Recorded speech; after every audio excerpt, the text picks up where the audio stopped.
নরম জায়গা টিপতে খুব ভালো লাগে, শুনছেন না শোনেন না? মুসলমান সারা জীবন নরম, সব সময় ঠিক আছে ঠিক আছে ঠিক আছে ঠিক আছে ঠিক আছে ঠিক আছে করতে করতে আমাদেরকে কবরে ঢুকাচ্ছে পারে।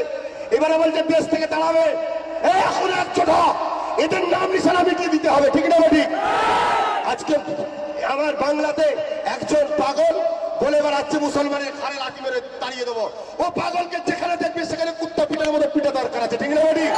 এই নরম হয়েছিস বলে আজকে তোদের পিছনে লেগেছে। আরে কেস কামারি বাদ দিকে যা, কত কেস নিবি, কত কেস নিবি? কিছু না বললো কেস হচ্ছে, আর বললো কেস হচ্ছে। হকের হয়ে বাঁচো, 1000 বছর কচ্ছপের মতো বেঁচে থাকার থেকে 1 ঘন্টা সিংহের মতো বেঁচে থাকো, এটাই দরকার আছে, ঠিক না ঠিক? আজ বাংলার বুকে আব্বাস সিদ্দিকী এটাই শিখাচ্ছে মানুষকে, খবরদার দেশের সাথে, নিরীহ মানুষের সাথে, সংবিধানের সাথে, যারা দেশের সংবিধান মেনে চলে ওই সকল নেতা প্রশাসনের সাথে খবরদার খারাপ ব্যবহার করবে না। এটা আহলে সুন্নাত ওয়াল জামাত শিখায়, ঠিক না বেটি? কিন্তু যারা দেশের দাবি করে দেশকে ভক্ষণ করবে, যেমন বিজেপির নেতাগুলো কোটি কোটি টাকা লিটে পালাচ্ছে। চোরগুলোকে চেনেন না? চেনেন না? ইউপিতে এক বিজেপি নেতা পূজা বলে একটা হিন্দু মেয়েকে রেপ করেছে। তো ওদের কাছে জাত আগে নয়, ওদের কাছে দেশকে লুটা আগে। এদের বিরুদ্ধে লড়া দরকার আছে না নয়? আজকে সেই জায়গায় যদি আমার বাংলার মমতা সরকারের প্রশাসনে যদি আমাদের উপর জুলুম করে, তাহলে আমাদের মমতা সরকারের উপরও ব্যথা দুঃখ যন্ত্রণা উঠতে পারে না। আমরা তো কখনোই তার বিরুদ্ধে কোনো কথা বলি না। কিন্তু তুমি যদি মনে করো যে মুসলমান হয়তো ফেসে গেছে, মুসলমান ফাঁসার জাত নয়। 313 জন পদের জবাব দিয়েছিল, 30,000 মিলে 15 লক্ষ বৌদ্ধকে জবাব দিয়েছিল। এক গরিবে নয়, পুরো পৃথ্বীরাজ সাম্রাজ্যকে জবাব দিয়েছিল, ঠিক না বেটি? আমরা ঘাবড়াবার নয়, পিছবার নয়, আমরা ভয় খাবার নয়, আমরা ভালোবাসি, দেশকে ভালোবাসি। যে নেতা সব ব্যবহার করবে তাকেও ভালোবাসি। সেই বাস সরাচ্ছে, এখন সরাচ্ছে। যেই শক্ত হলে অমনি সরলো, নরম ছিঁড়ে সরাচ্ছিল। আমি কি বললাম? নরমের কেউ গুরুত্ব দেয়নি। মুসলমান সর্বসময় ভাবে কি হবে, দড়ি টানাটানি করলে ছিঁড়ে যাবে, দেশের ক্ষতি হবে। সর্বসময় আমরা নরম হয়ে আছি। এই নরম হওয়ার জন্য সবাই মিলে আমাদেরকে মারছে। আমাদের মা বোনেদের ইজ্জতের দাম নেই। সেই ইজ্জত বাঁচাতে গেলে নিজেকে ভাবতে হবে, তুমি ওর হাতে দায়িত্ব যে তোমার মা বোনের ইজ্জত বাঁচাবার। যে ইজ্জত লুটার জন্য ঘুরে বেড়াচ্ছে, তোমার মা বোনের ইজ্জত। তুমি জানতে চাই যে আমাদের কি ভারতবর্ষে অবদান নাই? সর্বপ্রথম নেতাজিকে তৎকালীন সময় 1 কোটি টাকা কে দিয়েছিল? সে একজন মোস্তফা আরবি জানে রহমতের গোলাম দিয়েছিল, হায়দ্রাবাদের নবাব দিয়েছিল। আজকে ভারত মা বলে চিৎকার করা হচ্ছে। নেতাজি সুভাষচন্দ্র ভারত মা বলেছিল কাকে?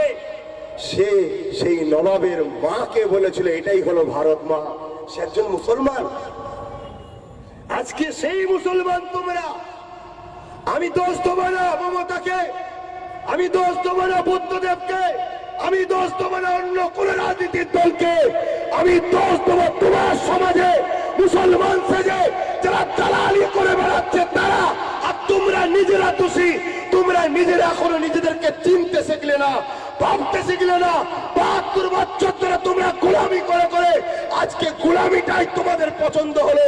আর তোমার নবী, আমার নবী, বিশ্ব মানুষ জাতির নবী হযরত মুহাম্মদ সাল্লাল্লাহু আলাইহি ওয়াসাল্লাম এই মাসে এসে মানুষকে সর্বপ্রথম শিখিয়েছিল মানুষ মানুষের দাস নয়, মানুষ একমাত্র দাসত্ব করবে মহান রব্বুল আলামিনের। আজকে তোমরা মুসলমান দাবি করো, তোমরা আল্লাহর দাসত্ব করো, তোমরা তো মানুষের দাসত্ব করো। আজকে মানুষের দাসত্ব করছো বলেই তো তোমার নবীর মিলাদকে তোমরা মুখ খুলে বলতে পারো না। পারবে তোমরা কলিকাতার রাজপথে ঈদে মিলাদুন নবী জুলুস বার করতে? পারবে না তোমরা। তোমাদের ঘরে র‍্যাব নামিয়ে, পুলিশ নামিয়ে তোমাদের তাবলা ভিড়ে করে দেবে। আর এরকম কুত্তার জীবন করার থেকে গলায় দড়ি দিয়ে তোরা মরে যা। আমি মনে করি মরে যা। পারবি আব্বাস সিদ্দিকীর মতো বলতে? পারবে? যদি পারো বেঁচে থাকো, আর নাই গলায় দড়ি দিয়ে মরে যাও। ভাবা মুসলমান ভালো, এই ভারতবর্ষে আজকে হালটা কি বলো? আজকে এত বড় একটা প্রোগ্রাম হচ্ছে, এই পানিতে ভিজে আসছে, প্রশাসনকে বলার পরেও প্রশাসন কেন করলো না? আজকে মানুষ খেপে গিয়ে পুরো একটা ভুল পদক্ষেপ নেবে, তখন আহলে সুন্নাত আমাদের গায়ে দাগ লাগাবে। এটাও শুনে রেখে দে, জার্সি খুলে পিটিয়ে লাল করে দেখিয়ে দেবো। এটা স্বাধীনতা ঘরের বাচ্চা বলে যাচ্ছি, এটা স্বাধীনতা ঘরের বাচ্চা বলে যাচ্ছি। তোদের বাপ দাদা দেশের জন্য কি করেছে জানি না। আমার বেটা যান মুজাদ্দিদ জামান দাদা হুজুর পীর কেবলা দেশের জন্য লড়েছে। আজকে সেই দাদা হুজুরের আওলাদ এখানে প্রোগ্রাম করতে এসেছে। আজকে ভিজে ভিজে মানুষগুলো কোথা কোথা থেকে এসছে, কেন লোকের ছাদে উঠতে হবে? এক ক্যামেরাম্যান, এক ক্যামেরাম্যান শুধু আমাকে তুলছিস কেন? দেখা জনগণকে আজকে পশ্চিম বাংলায় মুসলমানদের উপরে মমতা সরকারের পুলিশ কিভাবে অত্যাচার করছে। দেখা দেখা দেখ লোকের উপরে কেন কেন এ মাঠ পারমিশন নেওয়া হয়েছে, প্রোগ্রাম হবে। এ দেশ আমার, এ সম্পত্তি আমার, এ জায়গা আমার। এ দেশের নাগরিক কেন বসতে পারবে না? কেন ঈদে মিলাদুন্নবী করতে পারবে না? কেন এদের অত্যাচার করা হবে? কেন এদের অধিকার দেওয়া হবে না? দল লোক জায়গা নেই বলে আজকে বাস উঠেছে, লোক জায়গা নেই বলে তাদের ছাদে উঠেছে। কেন এই বাসগুলো সরানো হলো না? কেন এর কৈফিয়ত দিতে হবে? এ কৈফিয়ত দিতে হবে হবে না?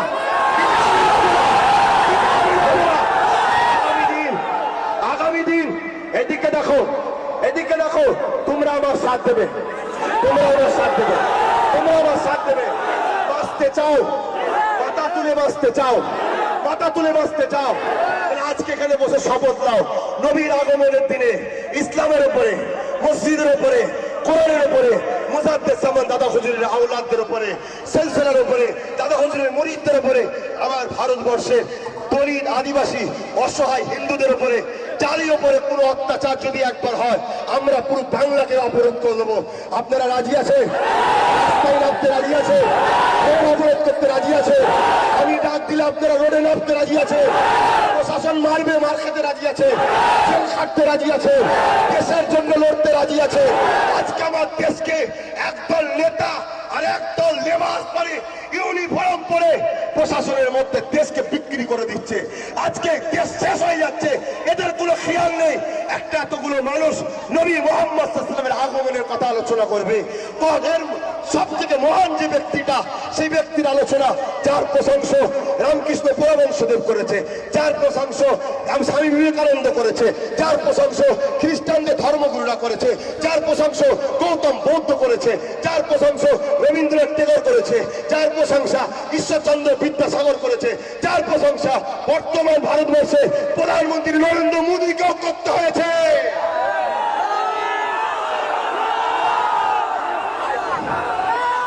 আজকে সেই নবীর আগমনের মাহফিলকে নিয়ে, হ্যাঁ শোনো, জায়গা না পাও বাসে উঠুনি, পরের লোকে রাস্তায় দাঁড়াও। কার ক্ষমতা যে তোমাকে লাঠি মেরে সরা দেবে না দেখলে বলি? ছাদ থেকে নেবো, ছাদ থেকে নেবো। সরকারি রোড ট্যাক্স দিয়ে তৈরি করেছি, এই আমাদের ট্যাক্স দিয়ে আছে। রোডে দা রোডে কোন প্রশাসন লাঠি চার্জ করে থেকে নেবো? রোডে করেছি না, ছাদ থেকে না, বাসের ছাদে উঠিনি, লোকের বাসে উঠুনি, ভেজে আসতে যাবো। হ্যাঁ, বক্তব্য শুনবে আর বলবে না, দোয়া করে দেবো, বলবে না, দোয়া করে দেবো। চলো একটা কথা বলে যাই, আবার বলে যাচ্ছি, আব্বাস সিদ্দিকী কারো পায়ের তলা চেটে বেড়ায় না। শুনছো? আমি না বামপন্থীদের পা চাটি, না কংগ্রেসের, না টিএমসি, না সিপিএম এর, কারণ এরা সবাই মিলে দেশকে লুটছে, এরা কেউ ভালো নয়। আমি দেশের নাগরিকদের হয়ে লড়তে চাই, দেশবাসীর হয়ে লড়তে চাই। আমি মোস্তফা জানে রহমতের গোলাম। মোস্তফা জানে রহমত শিক্ষা দিয়েছে দেশকে ভালোবাসো। শুনছেন না? শুনছেন না? আমার নবী যখন এই মাসে এসেছিলেন মক্কার জমিনে, দয়ার নবী আমার দাওয়াত দিলেন, দয়ার নবী আমার দাওয়াত দিলেন। দাওয়াত দিবার পরে আল্লাহ নবী দিন দুনিয়ার বাদশাহ হাবিবুল্লাহ, মন দিয়ে শোনো, জনাবে মুহাম্মদ রাসূলুল্লাহ সাল্লাল্লাহু আলাইহি ওয়াসাল্লাম তিনি কি করলেন? মক্কার জমিনে যখন মানুষকে বোঝাতে লাগলেন, হে মানুষ্য জাতি, তোরা তোদের নারীগুলোকে জ্যান্ত পুঁতে দিস না, নারীগুলোকে বাঁচার অধিকার দে। এই কথাটা ভালো না খারাপ? আজকে এই কথা শোনাতে এসেছি তো, তাও বলতে দিবি না কেন? তোরাও কি এখন নারীদেরকে হত্যা করিস নাকি? এই আজকাল সমাজের বাপেরা ডাক্তারখানা যে নারী হত্যা করছে না, করে না? হ্যাঁ, আমার দয়াল নবী হযরত মুহাম্মদ সাল্লাল্লাহু আলাইহি সাল্লাম এই রাস্তাতেই বসে যায় না বাবা, হামাগুড়ি দিয়ে হোমরিয়ে যেমন বস বসে যায়। কথা বুঝে আসছে?